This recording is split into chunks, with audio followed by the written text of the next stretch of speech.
नमस्कार। अध्ययन अड्डा यूट्यूब चैनल पर मैं दुष्यंत सिंह आप सभी लोगों का एक बार फिर से बहुत बहुत स्वागत करता हूं। हम मॉडर्न इंडिया के बारे में पढ़ रहे थे और मॉडर्न इंडिया में पिछली क्लास में हमने कंपनी के संवैधानिक विकास क्रम को जाना। इस क्लास में एक नया टॉपिक हम स्टार्ट करने जा रहे हैं जिसका नाम है धार्मिक एवं सामाजिक पुनर्जागरण। धार्मिक एवं सामाजिक पुनर्जागरण इस टॉपिक पर आगे बढ़ने से पहले सबसे पहले ये जानते हैं कि वास्तव में पुनर्जागरण होता क्या है, पुनर्जागरण का क्या अर्थ है। पुनर्जागरण अगर शब्द को देखें तो ये अपने आप में कहता है पुनः जागरण, यानी एक बार फिर से जागृत होना, एक बार फिर से जागना। वास्तव में पुनर्जागरण की आवश्यकता क्यों होती है या पुनर्जागरण जैसी स्थितियां क्यों उत्पन्न होती हैं।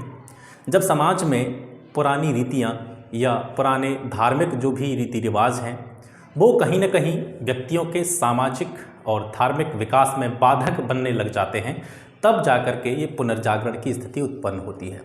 तो ऐसी ही पुनर्जागरण की स्थिति भारत में 19वीं सदी के उत्तरार्ध में उत्पन्न होती है। सबसे पहले जानते हैं कि पुनर्जागरण क्यों हुआ, भारत में पुनर्जागरण के कौन कौन से प्रमुख कारण थे। तो एक बार कारणों पर नज़र डालते हैं। सबसे पहले कारण के विषय में अगर बात करें धार्मिक और सामाजिक पुनर्जागरण के संबंध में, तो सबसे पहला कारण ये था कि हिंदू धर्म जो था हमारा और समाज ये निष्क्रिय होता चला जा रहा था, शक्तिहीन होता चला जा रहा था। क्योंकि आप जानते हैं कि पुराने समय से लेकर के आज के समय में भी हिंदू समाज में काफ़ी सारे आडंबर, काफ़ी सारी कुरीतियाँ, काफ़ी सारी बुरी प्रथाओं का प्रचलन है। जैसे नरबली प्रथा, सती प्रथा जैसे पहले जो है काफ़ी प्रचलित थी, वर्तमान समय में इसे समाप्त किया जा चुका है और इसके विरोध में कानून भी बन चुके हैं। लेकिन प्राचीन समय की बात करें तो उस समय पर धर्म के आधार पर नरबली देना या फिर सती प्रथा का प्रचलन और ढोंग, आडंबर, इन सारी चीज़ों का बोलबाला जो है हिंदू धर्म में काफ़ी मात्रा में होता था। तो हम कह सकते हैं कि उस समय पर धार्मिक एवं सामाजिक कुप्रथाएं काफ़ी संख्या में भारतीय समाज में पाई जाती थी। इसके साथ साथ ईसाई पादरियों द्वारा भारत में ईसाई धर्म का प्रचार किया गया, क्योंकि उस समय पर अंग्रेजी शासन था, आप सभी जानते हैं। और अंग्रेज़ों के द्वारा जो ईसाई मिशनरी थे, ईसाई धर्म प्रचारक थे, पादरी थे, उनको भारत में ईसाई धर्म का प्रचार प्रसार करने की अनुमति मिल चुकी थी। तो जब ईसाई मिशनरी या ईसाई पादरी भारत में ईसाई धर्म का प्रचार कर रहे थे, तो भारत के जो लोग थे, भारत का जो समाज था या भारत के जो समाज सुधारक थे जिनके बारे में हम पढ़ने वाले हैं, उन लोगों को ऐसा लगा कि जो अंग्रेज़ हैं वो अपने धर्म के प्रति कितनी अच्छी सोच रख रहे हैं, इसको प्रसार कर रहे हैं, इसको बढ़ावा दे रहे हैं, ठीक है। और जिन लोगों को भी ईसाई, हिंदू से ईसाई बनाया जाता था, उनके लिए उन्होंने व्यवस्था भी कर रखी थी कि इनको अच्छा घर दिया जाएगा, अच्छा पैसा दिया जाएगा और अंग्रेजी सरकार में नौकरी के इनको अवसर दिए जाएंगे। तो इस तरीके से वे अपने धर्म को प्रचार प्रसार कर रहे थे। तो इन पादरियों को, मिशनरियों को या धर्म प्रचारकों को देखकर कहीं ना कहीं भारतीय समाज के जो लोग थे उनके दिमाग में भी ये विचार आया, क्यों ना हम अपने धर्म के बारे में भी सोचें, क्यों ना हम अपने धर्म का भी प्रचार प्रसार करें। तो कहीं ना कहीं इस चीज़ ने भी भारतीयों को पुनर्जागरण के लिए प्रेरित किया। इसके साथ साथ पाश्चात्य संस्कृति से भारतीय लोगों का संपर्क हो चुका था। विदेशों में पुनर्जागरण पहले ही फैल चुका था। 14वीं-15वीं शताब्दी में आप जानते हैं पुनर्जागरण जो इटली से प्रारंभ होकर के पूरे यूरोप में फैल गया था, वहाँ पर लोग बदल रहे थे, लोग आधुनिकता की तरफ जा रहे थे, नई नई चीज़ों का आविष्कार हो रहा था, विज्ञान के क्षेत्र में लोग प्रगति की ओर अग्रसर थे। तो इन सभी चीज़ों ने भारतीय लोगों को भी खुद को बदलने के लिए, खुद के समाज को बदलने के लिए, कुछ प्रथाओं को चेंज करने के लिए प्रेरित किया और ये कहीं ना कहीं पुनर्जागरण के उदय में एक प्रमुख भूमिका उन्होंने निभाई। इसके साथ साथ भारतीय लोग तो अपने समाज को बदलने के लिए प्रेरित थे ही, अपने धर्म के प्रति सजग थे। इसके साथ साथ कुछ विदेशी विद्वान भी थे जिन्होंने भारत की प्राचीन संस्कृति के महत्व को समझा और भारतीय लोगों को पुरानी जो बुरी रीति रिवाज थी और पुराने कुछ कुप्रथाएं थी उनको बदलने के लिए प्रेरित किया। जैसे हेनरी विवियन डेरोजियो का नाम आप जानते होंगे, हेनरी विवियन डेरोजियो। और इसके साथ साथ आपके विलियम जोन्स जिन्होंने एशियाटिक सोसाइटी ऑफ बंगाल की स्थापना की थी। तो ऐसे कुछ विद्वान, विदेशी विद्वान भी थे जिन्होंने भारतीय के पुनर्जागरण में जो है सहयोग दिया था। इसके साथ साथ अंग्रेजी शिक्षा का प्रभाव निरंतर बढ़ता जा रहा था। पहले तो जो लोग थे भारत के, वो अंग्रेजी से नफ़रत करते थे, अंग्रेज़ों से नफ़रत करते थे। लेकिन जैसे जैसे मॉडर्निटी की तरफ बढ़ता है समाज, हमारा आधुनिकता की ओर बढ़ता चला जाता है, तो उन्होंने ये महसूस किया कि अंग्रेज़ी भी हमारे विकास के लिए अत्यंत आवश्यक है। अगर हम समाज में अच्छी नौकरी पाना चाहते हैं, अच्छे पद पर जाना चाहते हैं, तो अंग्रेज़ी शिक्षा भी भारतीय लोगों के लिए बहुत ज़रूरी है। इसके साथ साथ यातायात और संचार के साधनों का भी उस समय काफ़ी विकास हो चुका था, ठीक है। जैसे न्यूज़पेपर हो गया, आपका रेडियो हो गया, और यातायात के साधनों में पहले जैसे बैलगाड़ी या पैदल लोग इस्तेमाल करते थे, तो जलपोत या जहाज़, ठीक है, और छोटी मोटी गाड़ियाँ, इन चीज़ों का विकास हो चुका था। इससे लोग एक जगह से दूसरी जगह आसानी से जा सकते थे, अपने विचारों को दूसरे लोगों तक पहुंचा सकते थे, और अपनी बात को समाचार पत्रों के द्वारा जन जन तक पहुंचाया जा सकता था। तो इस चीज़ का भी पुनर्जागरण में बड़ा महत्व मिला, क्योंकि जो विद्वान थे या समाज सुधारक थे, उनके विचारों को लोगों तक पहुंचने में इससे आसानी हुई। तो ये प्रमुख रीजन थे जो कि धार्मिक एवं सामाजिक पुनर्जागरण के कारण बने। जब बंगाल में पुनर्जागरण की बात आती है, या भारत में सबसे पहले जो पुनर्जागरण था वो बंगाल क्षेत्र में उदित होता है, तो जब भी बंगाल में या भारत में पुनर्जागरण के प्रभाव की या पुनर्जागरण के उदय की बात आती है, तो सबसे पहले नाम आता है राजा राममोहन राय का। इस वीडियो में हम मेन रूप से जो पुनर्जागरण के विषय में पढ़ रहे हैं, तो राजा राममोहन राय के बारे में भी चर्चा करेंगे, क्योंकि ये टॉपिक जो है थोड़ा सा बड़ा हो जाता है। अकेले राजा राममोहन राय के जीवन काल को देखें, उनके द्वारा किए गए कार्यों को देखें, तो इससे ही हमें इतने सारे क्वेश्चंस मिल जाते हैं, इतने सारे फैक्ट्स आपको राजा राममोहन राय से संबंधित मिलेंगे, जो आपकी एग्जाम्स के लिए काफ़ी इंपॉर्टेंट होंगे। तो बात करते हैं राजा राममोहन राय के बारे में। इनका जो जन्म हुआ था 1774 में बंगाल के एक ब्राह्मण परिवार में हुआ था, और मृत्यु इनकी 1833 में हुई थी, यानी 1774 से लेकर के 1833 तक इनका जीवन काल माना जाता है।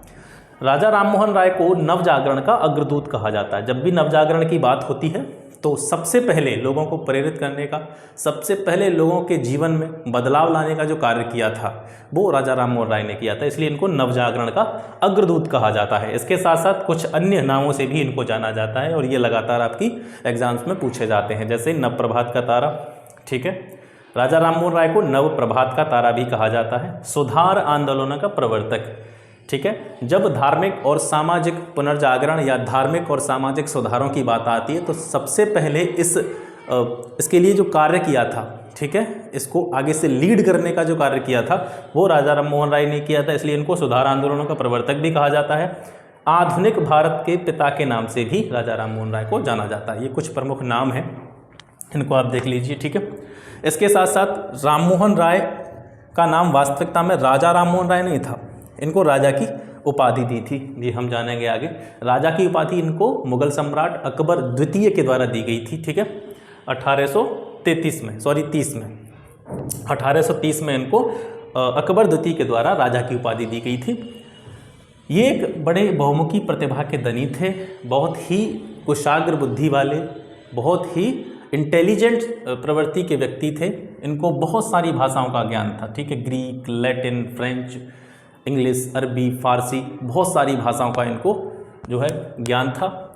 इन्होंने एक जो ग्रंथ लिखा था, और इस ग्रंथ को मैं यहाँ पे सबसे पहले इसलिए लिखा है क्योंकि इनके द्वारा लिखा गया सबसे पहला ग्रंथ ही यही था जो इन्होंने लिखा था 1809 में, जिसका नाम था तोहफत उल मुहद्दीन, ठीक है। प्रश्न आपसे पूछा जाए कि राजा राममोहन राय के द्वारा लिखा गया सबसे पहला ग्रंथ कौन सा था, तोहफत उल मुहद्दीन, ठीक है। ये इन्होंने 1809 में लिखा था। इस ग्रंथ को अगर हिंदी में इसका नाम लिया जाए तो इसको हम कह सकते हैं एकेश्वरवादियों को उपहार, ठीक है, एकेश्वरवादियों को उपहार। इस ग्रंथ में इन्होंने मूर्ति पूजा का विशेष विरोध किया था और एकेश्वरवाद पर बल दिया था। एकेश्वरवाद मतलब एक ही ईश्वर की संकल्पना।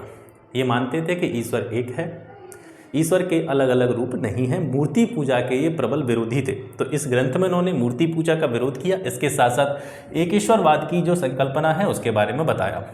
इनके द्वारा और कुछ सभाओं की, सोसाइटीज़ की स्थापना की गई। जैसे सबसे पहले बात करें आत्मीय सभा। आत्मीय सभा की स्थापना इन्होंने 1814-15 के बीच में की थी। इसके अलावा वेदांत सोसाइटी की स्थापना भी इनके द्वारा की गई थी 1816 में। 1821 में कलकत्ता यूनिटेरियन कमेटी की स्थापना भी राजा राममोहन राय के द्वारा की गई थी। ये ईसाई धर्म से बड़े प्रभावित थे। ईसाई धर्म से प्रभावित होने का मतलब ये नहीं है कि ये हिंदू धर्म से प्रेम नहीं करते थे। ये ईसाई धर्म से इसलिए प्रभावित थे क्योंकि ईसाई लोग जो थे वो अपने धर्म के प्रचार के लिए, प्रसार के लिए, अपने धर्म की अभिवृद्धि के लिए लगातार कार्य करते थे। आपस में किसी भी तरह का वो भेदभाव नहीं करते थे, जबकि इसके विपरीत हिंदू धर्म में ये सारी चीज़ें बड़ी प्रबल मात्रा में थी। यहाँ पर जाति प्रथा, वर्ग के आधार पर, लिंग के आधार पर लोग एक दूसरे से विभेद करते थे। समाज दो वर्गों में बटा हुआ था, उच्च समाज, निम्न समाज, ठीक है। छुआछूत की भावना भारतीय समाज में उस समय पर मौजूद थी। तो इस वजह से इनको ऐसा लगा कि भारतीय समाज में कुछ कमियां हैं, जबकि ईसाई समाज में इस तरह की गतिविधियां नहीं थी। इसी वजह से ये ईसाई धर्म से बड़े प्रभावित थे और इस संबंध में इन्होंने एक पुस्तक लिखी थी 1820 में, जिसका नाम था प्रीसेप्ट ऑफ जीसस, ठीक है। प्रीसेप्ट ऑफ जीसस की रचना इन्होंने 1820 में की थी। इनके द्वारा जो सबसे प्रमुख एक सोसाइटी, सभा या समाज चलाया गया वो था ब्रह्म सभा। ब्रह्म सभा की स्थापना इन्होंने 20 अगस्त 1828 को की और यही ब्रह्म सभा आगे चल कर के ब्रह्म समाज के नाम से जानी गई, ठीक है। ब्रह्म सभा 20 अगस्त 1828 को इन्होंने इसकी स्थापना की और इसी ब्रह्म सभा को आगे चल कर के ब्रह्म समाज के नाम से जाना गया। इसका प्रमुख उद्देश्य था कि हिंदू धर्म में जिन कुरीतियों, जिन बुरी प्रथाओं की बात अभी हम कर रहे थे, उनमें सुधार लाना, उनमें परिवर्तन करना।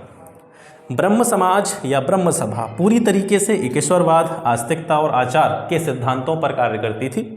ये एक ही ईश्वर को मानते थे, ठीक है। आस्तिकता, इसका मतलब ये नहीं है एक ईश्वर को मानते थे तो ये ईश्वर में विश्वास नहीं करते थे, यानी आस्तिकता, ईश्वर में विश्वास करते थे, लेकिन इनका उद्देश्य ये था कि ईश्वर एक है। इनकी शिक्षाएं यही थी कि ईश्वर एक है। इनके ब्रह्म समाज की जो नीतियां थीं एकेश्वरवाद, आस्तिकता, आचार के सिद्धांतों पर आधारित थीं और इसमें गुरु की आवश्यकता को कहीं पर भी माना नहीं गया है। 1839 में राजा राममोहन राय ने तत्वबोधिनी सभा की स्थापना की थी। इसके अलावा 1817 में इन्होंने हिंदू कॉलेज की भी स्थापना की कलकत्ता में, और हिंदू कॉलेज की स्थापना में इनका सहयोग किसने किया था? डेविड हेयर नाम के व्यक्ति ने, जो कि एक डच घड़ीसाज थे, ठीक है। डच घड़ीसाज डेविड हेयर के सहयोग से इन्होंने कलकत्ता में हिंदू कॉलेज की स्थापना की थी 1817 में। इसके अलावा 1825 में वेदांत कॉलेज की स्थापना इन्होंने की। इनके द्वारा एक पत्रिका निकाली जाती थी संवाद कौमुदी, ठीक है। और संवाद कौमुदी का प्रकाशन प्रारंभ कब हुआ था? 1821 में। सबसे पहले 1821 में संवाद कौमुदी का जो है प्रकाशन प्रारंभ हुआ। और संवाद कौमुदी का महत्व सबसे ज़्यादा इसलिए है कि उस टाइम पे जो भारतीय समाज में सती प्रथा का बोलबाला था और सती प्रथा के विरोध में सबसे ज़्यादा जिस व्यक्ति ने आवाज़ उठाई वो राजा राममोहन राय ही थे। तो राजा राममोहन राय ने अपनी पत्रिका संवाद कौमुदी के द्वारा सती प्रथा का खंडन करते हुए, सती प्रथा का विरोध करते हुए अपनी बात को जन जन तक इस पत्रिका के माध्यम से पहुंचाया था। इसके अलावा 1827 में एक एक्ट आया था, जूरी एक्ट, ठीक है। ये प्रश्न आपसे पूछा जा सकता है कि जूरी एक्ट कब आया और जूरी एक्ट किस चीज़ से संबंधित था। तो 1827 में एक जूरी एक्ट आया था। उस जूरी एक्ट का राजा राममोहन राय के द्वारा विरोध किया गया था। इस जूरी एक्ट में क्या प्रावधान था? इसमें हिंदू और मुस्लिम दोनों वर्गों को धर्म के आधार पर विभेदित किया गया था, यानी इनमें बंटवारा करने की कोशिश की गई थी इस जूरी एक्ट के द्वारा। तो इस जूरी एक्ट 1827 का राजा राममोहन राय ने विरोध किया था। इसके अलावा इन्होंने 1822 में फारसी भाषा का एक अखबार निकाला जिसका नाम था मिरातुल अखबार, ठीक है। ये सारे फैक्ट काफ़ी इंपॉर्टेंट हैं, हमेशा परीक्षा में पूछे जाते हैं। आप चाहें तो पहले इसका एक स्क्रीनशॉट ले सकते हैं जिससे कि आपको बार बार इसको देखने की आवश्यकता ना पड़े। तो मिरातुल अखबार इन्होंने 1822 में निकाला, ये फारसी भाषा का अखबार था। इसके अलावा ब्रह्मनिकल मैगजीन एक इन्होंने निकाली थी जिसका नाम था ब्रह्मनिकल मैगजीन। राजा की उपाधि इनको अकबर द्वितीय, जो कि मुगल सम्राट था, मुगल सम्राट अकबर द्वितीय के द्वारा दी गई थी 1830 में, ठीक है। एक सबसे महत्वपूर्ण प्रश्न यहाँ से ये पूछा जाता है कि अकबर द्वितीय के द्वारा इनको राजा की उपाधि दी गई, राजा की उपाधि दी गई और अकबर द्वितीय की तरफ से इन्हें इंग्लैंड भेजा गया समुद्री मार्ग से। तो प्रश्न यहाँ से ये बनता है कि समुद्री मार्ग से यूरोप जाने वाले या इंग्लैंड जाने वाले भारत के सबसे पहले व्यक्ति अगर कोई थे तो वो राजा राममोहन राय थे, ठीक है। 1830 में इन्होंने भारतीय लोगों की मांगों को ब्रिटिश सरकार तक पहुंचाने के लिए इनको इंग्लैंड भेजा गया था और समुद्री मार्ग से यात्रा करते हुए इंग्लैंड पहुंचने वाले राजा राममोहन राय पहले व्यक्ति थे, ठीक है। जब ये इंग्लैंड गए तो इनकी अनुपस्थिति में जो इनका ब्रह्म समाज था, इस ब्रह्म समाज का संचालन रामचंद्र विद्या बागीश के द्वारा किया गया, ठीक है। और ये जो नीचे नाम लिखे हुए हैं ये ब्रह्म समाज के संचालनकर्ताओं के नाम हैं। तो जब राजा राममोहन इंग्लैंड गए थे तो उनके बाद में रामचंद्र विद्या बागीस, और इसी क्रम में 1833 में ब्रह्म समाज का संचालन किया गया था द्वारिकानाथ टैगोर के द्वारा। 1843 में इसका संचालन देवेंद्रनाथ टैगोर के द्वारा किया गया, और सबसे अंत में यानी राजा राममोहन राय की मृत्यु के बाद में सबसे लास्ट में ब्रह्म समाज का जो संचालन करता थे वो केशव चंद्र सेन थे। अब केशव चंद्र सेन के बारे में थोड़ा सा जानते हैं। केशव चंद्र सेन के समय में अकेले बंगाल में ही ब्रह्म समाज की 65 शाखाएं बन चुकी थी। ठीक है, ब्रह्म समाज की बंगाल में केशव चंद्र सेन के समय पर 65 शाखाएं बन चुकी थी। लेकिन एक सबसे बड़ा जो यहाँ पे पॉइंट है वो ये है कि केशव चंद्र सेन के समय में ही ब्रह्म समाज में क्या पड़ जाती है, फूट पड़ जाती है। ठीक है, प्रश्न आपसे पूछा जा सकता है कि किसके समय में ब्रह्म समाज में फूट पड़ी, तो वो केशव चंद्र सेन के समय में पहली बार फूट पड़ी थी। ये फूट 2 बार पड़ती है ब्रह्म समाज में। ठीक है, तो पहली बार कब पड़ी थी, जब केशव चंद्र सेन का समय था। और इसका कारण क्या था, क्योंकि ये जो थे केशव चंद्र सेन ये काफ़ी उदारवादी थे। ठीक है, सभी धर्मों के प्रति इनकी भावना काफ़ी उदार थी, और इसी उदारवाद के कारण जो ब्रह्म समाज की सभाएं होती थीं उन सभाओं में ईसाई, मुस्लिम, पारसी, चीनी इन सभी धर्मों की पुस्तकों का पाठ किया जाने लगा था। तो इससे इस समाज के कुछ जो सदस्य थे, लोग थे, वो काफ़ी नाराज़ हुए, और इसी कारण से इस धर्म में क्या पड़ गई, यहाँ से फूट पड़ जाती है। ठीक है, 1865 में केशव चंद्र सेन से इस समाज के आचार्य का जो पद था वो छीन लिया गया। और किसने छीना था, ये देवेंद्रनाथ टैगोर ने। मतलब 1865 तक केशव चंद्र सेन जो थे वो ब्रह्म समाज के आचार्य के रूप में पदस्थ थे। उसके बाद में इस फूट के कारण, इनके उदारवाद के कारण देवेंद्रनाथ टैगोर को ब्रह्म समाज का आचार्य बना दिया गया था। ठीक है, इसके बाद में केशव चंद्र सेन ने एक नए ब्रह्म समाज का गठन किया जिसे आदि ब्रह्म समाज के नाम से जाना गया। ठीक है, और यही आदि ब्रह्म समाज आगे चल करके भारतीय ब्रह्म समाज के नाम से प्रसिद्ध हुआ था। ठीक है, 1872 में इंग्लैंड सरकार से केशव चंद्र सेन ने ब्रह्म विवाह एक्ट पारित करवाया। ठीक है, ये एक प्रमुख प्रश्न आता है इनसे संबंधित। 1872 में केशव चंद्र सेन ने इंग्लैंड सरकार से विचार विमर्श करके अनुनय विनय करके ब्रह्म विवाह एक्ट पारित करवाया था। 1878 में भारतीय ब्रह्म समाज, जिसके प्रणेता केशव चंद्र सेन थे, इस भारतीय ब्रह्म समाज में भी फूट पड़ जाती है। यानी आपसे प्रश्न पूछा जाए कि सबसे पहली जो फूट पड़ी थी ब्रह्म समाज में, ठीक है, वो केशव चंद्र सेन के समय में पड़ी, और केशव चंद्र सेन जिस ब्रह्म समाज के आचार्य थे उसको पलट करके क्या बना दिया गया, आदि ब्रह्म समाज बना दिया गया। ठीक है, 1878 में भारतीय ब्रह्म समाज जो था केशव चंद्र सेन के द्वारा बनाया गया था, इसमें भी फूट पड़ जाती है, और ये किसमें बदल जाता है, साधारण ब्रह्म समाज में। इस साधारण ब्रह्म समाज की स्थापना शिवनाथ शास्त्री और आनंद मोहन बोस के द्वारा की गई थी। ठीक है, मॉडर्न इंडिया में यानी आधुनिक भारत में ब्रह्म समाज पहला मिशनरी आंदोलन माना जाता है, और केशव चंद्र सेन इसके पहले मिशनरी माने जाते हैं। ठीक है, मिशनरी इसलिए माने जाते हैं कि उन्होंने अपने धर्म के प्रचार के लिए, ठीक है, ब्रह्म समाज के प्रचार प्रसार के लिए दूर दूर तक यात्राएं की। ठीक है, और इसके अत्यधिक प्रचार के लिए ये लगातार प्रयास करते रहे, इसीलिए इनको ब्रह्म समाज का पहला मिशनरी माना जाता है।